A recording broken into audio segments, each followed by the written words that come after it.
ಅಲ್ಲ ಶರತ್, ಯಾಕೋ ನೀವೇ ಏನೋ ಎಡ್ವರ್ಟ್ ಮಾಡಿದ್ದೀರಾ ಅಂತ ಅನಿಸ್ತಿದೆ. ಓಕೆ ಇವತ್ತೇ ಡೀಲ್ ಫೈನಲೈಸ್ ಆಗಬೇಕು.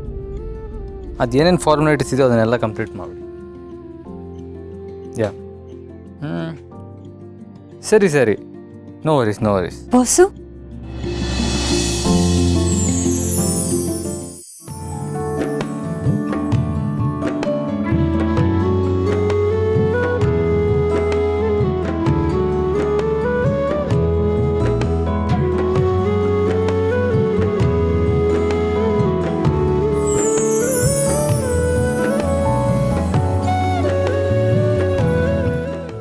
ವಾವ್ ದುರ್ಗಾ, ನಮ್ ದುರ್ಗಾ ಅಂದ್ರೆ ದುರ್ಗಾ, ನನ್ ದೃಷ್ಟಿನೇ ತಾಗತ್ತೆ. ಈಗ ನಮ್ ಶರತ್ ಕತೆ ಏನಾಗತ್ತೆ ಅಂತ ನೋಡ್ಬೇಕು.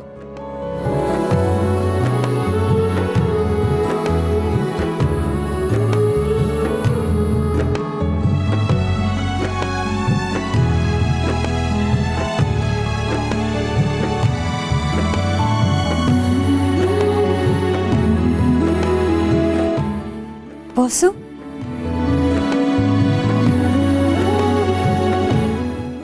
ಬಾಸು,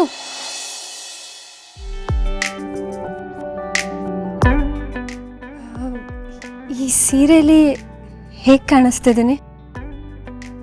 ತುಂಬ ಚೆನ್ನಾಗಿ ಕಾಣಿಸ್ತಾ ಇದೆ ದುರ್ಗಾ.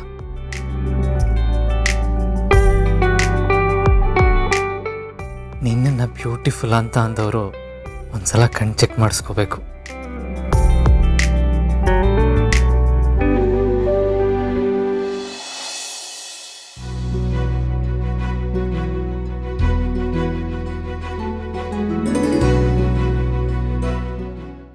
ಏಯ್, ನನ್ನ ಮುಖಕ್ಕೆ ಜೋಕರ್ ಮೇಕಪ್ ಮಾಡಿದ್ದು ನೀನೇ ತಾನೇ? ಯಾಕಜ್ಜಿ ಆಗ ಎಷ್ಟು ಚೆನ್ನಾಗಿ ಕಾಣಿಸ್ತಿದ್ರಿ ನೀವು? ಮಾಡ್ಕೊಂಡ್ರೆ ಹಲ್ಲು ಉದುರಿಸ್ಬಿಡ್ತೀನಿ ಕತ್ತೆ. ಎಲ್ರ ಮುಂದೆ ನನ್ನ ಮರ್ಯಾದೆ ತೆಗೆದಕ್ಕೆ ಎಷ್ಟು ಧೈರ್ಯ ನಿನಗೆ? ದುರ್ಗನ್ನ ಕೆಲ್ಸದೋಳು ಅಂದವ್ರಿಗೆ ಈ ಜೋಕರ್ ಪಟಾನ ಕಡಿಮೆ ಆಯ್ತು ಅನ್ಸಲ್ವಾ? ಏಯ್, ನಾನು ದೊಡ್ಡೋಳು, ಮರ್ಯಾದೆ ಇಲ್ಲದೆ ಮಾತಾಡ್ತೀಯೇನೆ? ಮರ್ಯಾದೆ ಕೊಟ್ರೆ ಮರ್ಯಾದೆ ವಾಪಸ್ ಸಿಗತ್ತೆ ಅಂತ ತಾತ ನನ್ ಕತೆ ಹೇಳ್ತಾ ಇದ್ರು.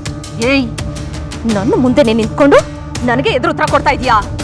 ದುರ್ಗಾ ಅಜ್ಜೆ ಯಾವತ್ತಿದ್ರು ಕಹಿನೇ ಅಂತ ನನಗೆ ಯಾವಾಗ್ಲೂ ಹೇಳ್ತಿರ್ತಾಳೆ. ಏನೇ ನಿನ್ ಸತ್ಯ? ನಿನ್ ಸೊಕ್ಕನ ಇವತ್ತು ಹೇಗೆ ಇಳಿಸ್ತೀನಿ ಅಂತ ನೋಡ್ತಾ ಇರು. ಟ್ರೈ ಮಾಡಿ. ಎಷ್ಟು ಮಾತಾಡ್ತೀಯೇ? ಒಂದು ಬಿಟ್ಟೆ ಅಂದ್ರೆ ಬುದ್ಧಿ ಎಲ್ಲ ನೆಟ್ಟಿಗಾಗ್ಬಿಡತ್ತೆ ನಿನ್ನ.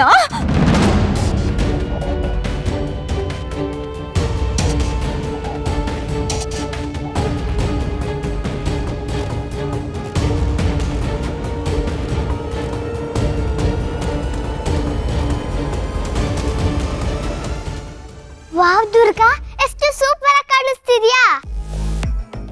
ದಮ್ಮು ಅಜ್ಜಿ, ಬಾಯ್ನ ಮುಚ್ಕೊಳ್ಳಿ, ಇಲ್ಲಂದ್ರೆ ನೊಣ ಒಳಗ್ ಹೋಗ್ಬಿಡತ್ತೆ.